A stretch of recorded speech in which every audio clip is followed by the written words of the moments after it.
नौजवान साथियों, प्यारे बच्चों, आप सबको हाथ जोड़ के राम राम नमस्कार। मेरा परिचय तो लगभग आपके सामने प्रधान जी ने रखा है और आपके पड़ोस में ही रहता हूं। पाली में कॉलेज में ही मकान बना रखा है पीछे, तो दूर भी नहीं हो, तो आप लोग जानते भी हो। तो सीधा अपन बात शुरू करते हैं, इलाके की बात शुरू करते हैं, बदलाव की बात शुरू करते हैं, जिस मकसद से आपके बीच में आए हैं उस मकसद की। 45 साल से हमने दो ही नेताओं को वोट दिए और दो ही नेताओं को बार बार विधानसभा भेजा है। भाई, सन 1982 में मेरे जन्म से पहले ये सिलसिला शुरू किया था। 1987 का मेरा जन्म है। 1982 में आपने रामविलास शर्मा जी को विधानसभा भेज दिया अपने वोट की ताकत से, उनका समर्थन करके। फिर 87 में भेज दिया, 91 में भेज दिया, 96 में भेज दिया। लगातार 4 बार रामविलास शर्मा जी को विधानसभा भेजा। फिर उसके बाद 2000 में रावदान सिंह को हमने विधानसभा भेजा। फिर 2004 में, फिर 2009 में, लगातार 3 बार। फिर 2014 के चुनाव में रामविलास जी, फिर 19 में दोबारा रावदान सिंह जी। लगभग 45 साल पूरा मौका दिया आपने, हमने कोई कसर नहीं छोड़ी। हमारे बुजुर्गों से लेके मेरी उम्र के नौजवान साथियों ने भी वोट दिया है, कोई कमी नहीं रखी, खूब मौका दिया। अगर वो चाहते तो जो कुछ हमारे लिए सरकार से लाया जा सकता है वो लाते, जो कुछ इस इलाके के लिए किया जा सकता है वो करते। लेकिन अफसोस है कि 45 साल की इनकी राजनीति के बावजूद महेंद्रगढ़ आज अगर 90 विधानसभा है इस हरियाणा के अंदर, तो महेंद्रगढ़ का नाम अगर विकास के मामले में हम लोग अगर ढूंढने निकले तो 90वें स्थान पे मिलता है। आज भी ये इलाका पिछड़ेपन को झेल रहा है। आज भी मेरे नौजवान साथी रोजगार का इंतजार कर रहे हैं। आज भी यहाँ पे कोई विकास परियोजनाएं हो इसका इंतजार कर रहे हैं। इससे भी बड़ी बात यह है कि मूलभूत सुविधाओं के लिए आज भी हम लड़ रहे हैं। सड़क, बिजली, पानी, इलाज, शिक्षा, इन चीजों के लिए हम लोग लड़ाई लड़ रहे हैं। बार बार इन लोगों के सामने ये मांगे रख रहे हैं। 45 साल की राजनीति में और कुछ नहीं बदला तो एक चीज तो जरूर बदली है। इन दोनों नेताओं का, अगर आज मैं कहता हूं कि पूरा का पूरा परिवार, चाहे रामविलास शर्मा जी का, चाहे रावदान सिंह जी का, सारा परिवार घर पर बैठ जाए, कोई भी सदस्य काम ना करे, तो भी 7 पीढ़ियों तक इनको किसी चीज की कमी नहीं रहने वाली, किसी चीज की कमी नहीं रहने वाली। ये सारी सुख सुविधा आपके वोट की ताकत से आज ये बटोर चुके कि 7 पीढ़ियों तक किसी चीज की कोई कमी नहीं रहने वाली। बदले में हमने क्या गवा दिया? हमारे बुजुर्ग बैठे हैं, मेरे दादा की उम्र के हैं आप लोग। आपने जब पहली बार जवानी में वोट दिया तो रावदान सिंह जी को, रामविलास शर्मा जी को। मेरे पिताजी की उम्र के बैठे सरपंच साहब, आप लोगों ने जब पहली बार वोट दिया तो रावदान सिंह जी को, रामविलास शर्मा जी को। ये नौजवान साथी पीछे खड़े हैं, मेरी हम उम्र है, इनने जब पहली बार वोट दिया, हमने जब पहली बार वोट दिया तो रावदान सिंह जी, रामविलास शर्मा जी। हमने 3 पीढ़ियां लगा दी साहब, 3 पीढ़ियां। 3 पीढ़ियों से इनका परिवार बना रहे, इनको ताकतवर बना रहे हैं। इनकी 7 पीढ़ियों का जुगाड़ हो गया। हम 3 पीढ़ियों से वही की वही कर रहे हैं। आज भी एक ही मांग है कि इन बच्चों के लिए अच्छे स्कूल बन जाए, तो सरकारी स्कूल में पढ़ाई कर ले, इनका भविष्य बन जाए, हमारी जेब से खर्चा ना लगे। आज भी यही कह रहे हैं कि अच्छे अस्पताल बन जाए, तो गरीब परिवार के व्यक्ति को अगर बीमार होने पे जरूरत पड़े तो उसका इलाज हो जाए, उसको कर्जा ना लेना पड़े। आज भी यही कह रहे हैं कि अच्छी सड़कें बन जाएं तो लोगों को आने जाने में तकलीफ नहीं होगी, लोग आराम से अपने काम के लिए निकल सकते हैं, घर लौट सकते हैं। आज भी हम लोग कह रहे हैं 24 घंटे बिजली की व्यवस्था हो जाएगी तो आज के युग में दूसरे लोगों से बराबरी करने का हौसला मिल जाएगा। पानी की व्यवस्था हो जाए, आराम से जीवन चल सके, ऐसी व्यवस्थाएं मिल जाए। इन युवा साथियों की सबसे बड़ी मांग एक है, रोजगार, नौकरी। ये सारे के सारे आपने अपना घर काट के, अपना पेट काट के पढ़ाए लिखाए, क्योंकि एक भी व्यक्ति नहीं चाहता कि भाई उसके परिवार के बच्चे बर्बाद हो जाए। हर आदमी की एक इच्छा है कि भाई किसी भी तरह पढ़ाना पड़े, पर बच्चा पढ़ लिख जाएगा तो कामयाब हो जाएगा। आपने अपनी पूरी ताकत लगा दी, प्राइवेट स्कूलों में पढ़ाई करा ली, प्राइवेट कॉलेजों में पढ़ाई करा ली। अब जब ये पढ़ लिख गए तो ये सरकार की जिम्मेदारी है कि इनको तय समय पे नौकरी मिल जानी चाहिए थी, लेकिन आज नौकरियां नहीं मिल रही। आज सारा युवा जो है वो बेरोजगार घूम रहा है। ये बेरोजगारी धीरे धीरे हमारी बर्बादी का कारण बन रही है। भटक जा रहा है युवा, कोई नशे की तरफ चला जा रहा है, कोई बदमाशी की तरफ चला जा रहा है, अपने घर खराब हो रहे हैं, अपना बेटा खराब हो रहा है, अपना वंश खराब हो रहा है, लेकिन इनको कोई फिक्र नहीं है। आराम से चैन से बार बार इनको हम चुन लेते हैं, अपने घर जाके बैठते हैं, आनंद लेते हैं और अपनी 7 पीढ़ियों का जुगाड़ और मजबूत करते हैं। इस व्यवस्था को बदलने के लिए 45 साल की इस जोड़ी को तोड़ने के लिए, महेंद्रगढ़ के अंदर विकास के रास्ते खोलने के लिए इस बदलाव की लड़ाई को लड़ रहे हैं, मजबूती से लड़ रहे हैं और आम आदमी पार्टी का दामन थाम के लड़ रहे हैं। क्यों आम आदमी का पार्टी का दामन थामा, ये आपके बीच में रखूंगा सारी बात। छोटी सी उम्र में घर छोड़ा था बाबूजी, सन 1996 में लगभग 8-9 साल का था जब पढ़ाई के लिए बाहर भेजा परिवार ने, और तब से लेके 2021 तक पढ़ाई लिखाई की, फिर MBBS की, फिर MD की और दिल्ली के अंदर नौकरी की 2 साल।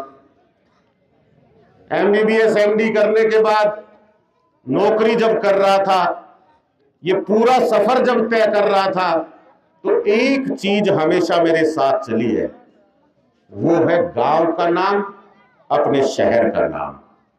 जब भी मैंने कहीं परिचय रखा तो हर बार एक बात कही कि मैं डॉक्टर मनीष यादव या मैं मनीष यादव महेंद्रगढ़ से आता हूं।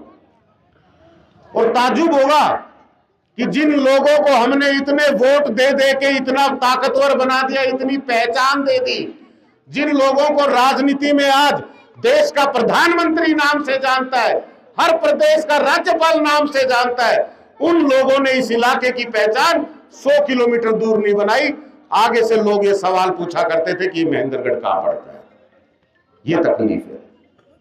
जब पढ़ लिख गए, आपके आशीर्वाद से कामयाब हो गए, तो ये फर्ज बनता है हमारा कि अपने इलाके के हक की लड़ाई लड़े, अपने इलाके के बदलाव की लड़ाई लड़े। इस सोच के साथ इस मैदान में उतरे और सारे नौजवान साथी बुजुर्गों का आशीर्वाद लेके पूरे विश्वास के साथ कह सकता हूं कि कोई ताकत नहीं है, अगर आप इस लड़ाई में सहयोगी बन गए, साथी बन गए, तो आपको हरा दे, आपके मंसूबे को हरा दे, इस इलाके में बदलाव लाने से रोक दे। आम आदमी पार्टी दिल्ली के अंदर सरकार चला रही थी, मैं भी दिल्ली के अंदर नौकरी कर रहा था। काम करने का तरीका देखा, वहां पे जो सुविधाएं लोगों को मिल रही है वो देखी, तो सोचा कि आम आदमी पार्टी एक अच्छी पार्टी है। कैसे अच्छी पार्टी है? अरविंद केजरीवाल हरियाणा के बेटे हैं, सिवानी में जन्म हुआ, पढ़ाई लिखाई करके देश की सर्वोच्च परीक्षा यूपीएससी की परीक्षा, जिससे आईएएस बनते हैं, आईपीएस बनते हैं, आईआरएस बनते हैं, आईएफएस बनते हैं, उस परीक्षा में पास होकर दिल्ली के अंदर इनकम टैक्स कमिश्नर की नौकरी मिली उनको। देश के अंदर इनकम टैक्स अफसर की नौकरी करते करते जब उनको ये समझ में आ गया कि ये राजनीतिक पार्टियां, ये सरकारें इस पूरे वातावरण की पूरी असुविधाओं की जड़ है, भ्रष्टाचार की जड़ है। यहां काम करना संभव नहीं है। अफसर चाहे कितना ईमानदार हो जाए, सरकारी प्रेशर में बेईमानी करने को मजबूर हो जाता है। अरविंद केजरीवाल ने 2000 के अंदर IRS की नौकरी छोड़कर जनता की सेवा करने का फैसला ले लिया और पूरे देश भर में 10 साल तक घूम घूम कर आम लोगों को जागरूक किया कि RTI एक ऐसी चीज है जिसके तहत आप अफसरों से, अधिकारियों से, मंत्रालयों से, सबसे आप सूचना मांग सकते हो, जानकारी मांग सकते हो कि क्या आपने किया है और क्या गड़बड़ हुई है, क्या घोटाला हुआ है। आज हम लोग आम बात है एकदम से कह देते भाई RTI लगा दे। ये RTI आम लोगों तक पहुंचाने में अरविंद केजरीवाल जी का बहुत बड़ा योगदान है। उन्होंने RTI की लड़ाई लड़ी, RTI को मजबूत बनाया और आज आम लोगों को ये ताकत पता है कि RTI लगाने से हम सरकारी अफसर की सूचना ले सकते हैं। 2011-12 में जब पूरा देश कांग्रेस के भ्रष्टाचार के खिलाफ लड़ाई लड़ रहा था, पूरा देश भ्रष्टाचार की मुक्ति के लिए लड़ाई लड़ रहा था, अन्ना हजारे जी के साथ आंदोलन किया, 2 बार 15-15 दिन का अनशन किया, पूरे देश में भ्रष्टाचार की लड़ाई को मजबूत किया और उसके बाद यह तय किया कि अगर इस गंदगी को साफ करना, अगर इस भ्रष्टाचार की बीमारी को मिटाना है तो राजनीति के अंदर आना पड़ेगा, राजनीति में घुस के इसको मिटाना पड़ेगा। और आम लोगों को साथ में लेके आम आदमी पार्टी बनाई। आम आदमी पार्टी बनाई तो आपको ताज्जुब होगा, आप लोग जानते हैं कि देश के अंदर पहली ऐसी पार्टी है, पहला ऐसा नेता है जो मात्र 1 साल की राजनीति में दिल्ली का मुख्यमंत्री भी बना और दिल्ली के अंदर सरकार भी आई। ये ताकत है ईमानदारी की, ये ताकत है संघर्ष की, ये ताकत है सही सोच और सही विचारधारा की। अरविंद केजरीवाल दिल्ली के मुख्यमंत्री बने, कांग्रेस पार्टी से ही गठबंधन किया जिसके खिलाफ लड़ाई लड़ रहे थे और ये कह के किया कि आपके लिए भी ये अवसर है और मेरे लिए भी ये अवसर है। अगर इस अव्यवस्था को बदल दे, अगर इस भ्रष्टाचार को खत्म कर दे, आपके साथ हाथ मिला रहे हैं, लेकिन एक वादा आपको करना होगा कि जनता के काम होने चाहिए, जो वादे जनता से किए वो 100% पूरे होने चाहिए। जब कांग्रेस अपनी आदतों से बाज नहीं आई, कांग्रेस को तो वही आदत थी 49 दिन में मुख्यमंत्री की कुर्सी ठुकरा दी, नामंजूर कर दी कि अगर जनता के काम नहीं कर सकते तो इस कुर्सी पे बैठने का अधिकार नहीं है, हम इस गठबंधन को खत्म करते हैं और हम जनता की अदालत में फिर से जाएं। और ये देश के अंदर जब 2014 में पूरा का पूरा हिंदुस्तान कांग्रेस के खिलाफ उतर के भारतीय जनता पार्टी से उम्मीद करता था कि अब ये पार्टी राज में आएगी और ये भ्रष्टाचार को खत्म कर देगी, क्योंकि ये भाजपाई कहते थे, ये भाजपाई लोग सड़क पे संघर्ष करते वक्त आम लोगों के बीच में ये बात रखते थे कि हम भ्रष्टाचार खत्म करेंगे, हम महंगाई को खत्म करेंगे, हम आम लोगों के लिए काम करेंगे, आम लोगों की जरूरत को पूरा करेंगे। पूरे देश में एक लहर थी भारतीय जनता पार्टी की, इतनी बड़ी लहर थी कि आप और हम आपस में चर्चा किया करते थे कि भाई भारतीय जनता पार्टी की टिकट तो अगर खूंटे के बांध दी ना तो खूंटा MLA बन जाएगा। गलत तो नहीं कह रहा? इतनी बड़ी लहर थी। उस लहर के बीच में अरविंद केजरीवाल ने 2015 में दिल्ली में चुनाव लड़ा और ऐसा चुनाव लड़ा, आम लोगों का इतना आशीर्वाद मिला, इतना प्यार मिला कि दिल्ली के अंदर 70 में से 67 सीटें जीत के आम आदमी पार्टी की सरकार बनाई। ये भारतीय जनता पार्टी देखती रह गई कि ये क्या हुआ और फिर 5 साल जम के आप लोगों के लिए, आम लोगों के लिए काम किया। पहली बार ऐसा हुआ कि आम परिवार के बच्चे, गरीब परिवार के बच्चे जो कभी सपने में नहीं सोच सकते थे कि हमें अच्छी जगह पढ़ने का मौका मिलेगा। दिल्ली के अंदर सरकारी स्कूल इतने शानदार बनाए, इतनी सुविधाओं के साथ बनाए, इतने अध्यापकों के साथ बनाए कि आज आम परिवार का व्यक्ति ये सपना देखना शुरू कर सका है। आज आम परिवार के व्यक्ति एक शानदार शिक्षा का हक लेना शुरू कर चुके। ये अरविंद केजरीवाल ने करके दिखाया। आम लोगों के इलाज की व्यवस्था अरविंद केजरीवाल बहुत अच्छे से जानते थे कि बीमारी किसी का मुंह देख के नहीं आती, अमीरी गरीबी देख के नहीं आती। उन्होंने कहा कि इलाज मिलना चाहिए हर व्यक्ति को, मुफ्त मिलना चाहिए हर व्यक्ति को, ताकि समय पड़ने पर कोई भी अपना सीना तान के अस्पताल में जा सके, उसे किसी कर्ज का डर ना हो, उसे अपनी जेब लूटने का डर ना हो। 24 घंटे बिजली दी। हम लोग चर्चा करते हैं कि भाई 8 घंटे बिजली आती है, 12 घंटे आ जाए, 16 घंटे आ जाए। भाई रात के टाइम काट लिया करो, दिन में मत काटो, दिन में काट लो भाई थोड़े घंटे, रात में मत काटो, इस तरह की बात करते ना। अरविंद केजरीवाल ने दिल्ली में 24 घंटे बिजली दी। 24 घंटे बिजली के साथ 200 यूनिट बिजली मुफ्त भी दी, ताकि आम परिवारों के, गरीब परिवारों के 200 यूनिट का जो पैसा वो बचेगा, उससे परिवार मजबूत होगा। आज दिल्ली के अंदर बुजुर्गों को तीर्थ यात्रा करा रहे हैं। दिल्ली की माताओं बहनों को बस में मुफ्त यात्रा दे दी, ताकि बेखौफ होकर घर से निकल सके, काम कर सके। ये सब व्यवस्था तब बना पाए जब दिल्ली की जनता ने उनको इतना विश्वास दिखाया, इतना मत समर्थन दिया, इतनी ताकत बख्शी।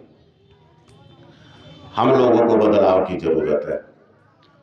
महेंद्रगढ़ के लोगों से ज्यादा जरूरत बदलाव की किसी को नहीं है। हम लोग 45 साल से इस पीड़ा को झेल रहे हैं, इस अव्यवस्था को झेल रहे हैं। आज हमारे और आपके सामने एक मौका है, एक अवसर है कि आम आदमी पार्टी हरियाणा के अंदर तीसरे विकल्प की तरह मजबूती से आगे बढ़ रही है। क्यों कह रहा हूं मैं? अभी लोकसभा चुनाव के नतीजे आप सबने देखे होंगे। एक सीट पर आम आदमी पार्टी ने चुनाव लड़ा, कुरुक्षेत्र की सीट पर 5,14,000 वोट लगभग प्राप्त किए। अगर हरियाणा के अंदर इनेलो जो कभी राज में रही, उसके 10 के 10 कैंडिडेट का वोट जोड़ देना, उसके साथ में जेजेपी के 10 के 10 का जोड़ देना, और बसपा एक राष्ट्रीय पार्टी थी, उसके भी 10 के 10 कैंडिडेट का वोट जोड़ देना, अकेली एक सीट पे उन तीनों के जोड़ से ज्यादा वोट आम आदमी पार्टी को मिले। ये तीसरे विकल्प की निशानी है, ये तीसरे विकल्प की पहचान है। हम लोग इस बदलाव की लड़ाई को लड़ रहे हैं और महेंद्रगढ़ की जरूरत को देखते हुए इस लड़ाई को लड़ रहे हैं। आपसे मैं उम्मीद करता हूं कि आज आप सब लोग इस लड़ाई में शामिल होंगे, सब लोग हमें आशीर्वाद देंगे, नौजवान साथी सहयोग करेंगे, तो इस लड़ाई को लड़ना मुमकिन होगा। हम अपने संघर्ष में कामयाब होंगे। इन नेताओं को हमने बहुत समय दे दिया, इन पार्टियों को भी बहुत समय दे दिया। आज भी अगर कांग्रेस पार्टी में राव दान सिंह जी से कोई पूछ लेना कि नेताजी आपके अलावा कोई एक ऐसा व्यक्ति बता दो हमारे महेंद्रगढ़ के क्षेत्र में जो इस बार चुनाव लड़ ले, बहुत सोचने के बाद भी एक ही जवाब देंगे वो आपको कि भाई अक्षत ठीक रहेगा। फिर तो अपने घर के बाहर नहीं सोच सकते। रामविलास जी से पूछ लो तो गौतम शर्मा का नाम ले सकते, इससे अलावा किसी का नाम नहीं ले सकते। ये इनकी सोच है, ये इनका भविष्य है। आम लोगों को अगर आपने आगे लाना है तो आपने हौसला बढ़ाना होगा, साथ आपने देना होगा। इस इलाके में अगर बदलाव लाना है तो संघर्ष में शामिल आपको होना पड़ेगा। मैं अकेला कुछ नहीं कर सकता। मेरे पास आपके आशीर्वाद से वो समझ है जिससे मैं संघर्ष कर रहा हूं। जो शिक्षा दीक्षा आपने दी है उसका इस्तेमाल करके इस लड़ाई को मजबूत कर रहा हूं। इससे आगे की ताकत आपके पास है। जब हम ये सब बात करते हैं तो आपके सबके मन में एक विचार आता होगा कि भाई डॉक्टर साहब लड़ाई तो लड़ लेंगे, ठीक है, और मन भी बहुत है, और चाहत भी दिल में है कि बदलाव हो, ये भी चाहते हैं इन दोनों नेताओं का सफाया हो, लेकिन मुमकिन कैसे होगा? बड़ा संघर्ष है, बड़ा मुश्किल है। ये तो बहुत बड़े दिग्गज हैं, इनके सामने चुनाव कैसे लड़ेंगे? ये समस्या पंजाब का जब चुनाव लड़ने गए तो वहां के लोगों के मन में भी थी। आम आदमी पार्टी वो तरीका जानती है, वो चीज जानती है जिससे कि वो एक बार में सरकार भी बनाती है और प्रचंड बहुमत की सरकार भी बनाती है। पंजाब के अंदर लोग कहा करते थे कि बड़े बड़े चेहरे हैं सामने यार, प्रकाश सिंह बादल का परिवार, कैप्टन अमरिंदर राजा साहब का परिवार, चरणजीत सिंह चन्नी 2 बार के मुख्यमंत्री का परिवार, कैसे आम आदमी चुनाव लड़ेंगे, कैसे इनको हराएंगे? हमने जनता के बीच में जाके जनता से वोट मांगा, समर्थन मांगा, सहयोग मांगा, और आपके सामने नतीजे हैं। जब वहां के लोगों ने इन दिग्गज नेताओं के घर बनाने में, इनके परिवार की व्यवस्था करने में विश्वास छोड़कर अपने परिवार के लिए, अपने इलाके के लिए लड़ाई लड़नी शुरू की, तो ये सारे के सारे नेता, इनका पूरा का पूरा परिवार विधानसभा की दहलीज नहीं चढ़ सका। एक भी व्यक्ति आज विधानसभा में मौजूद नहीं है।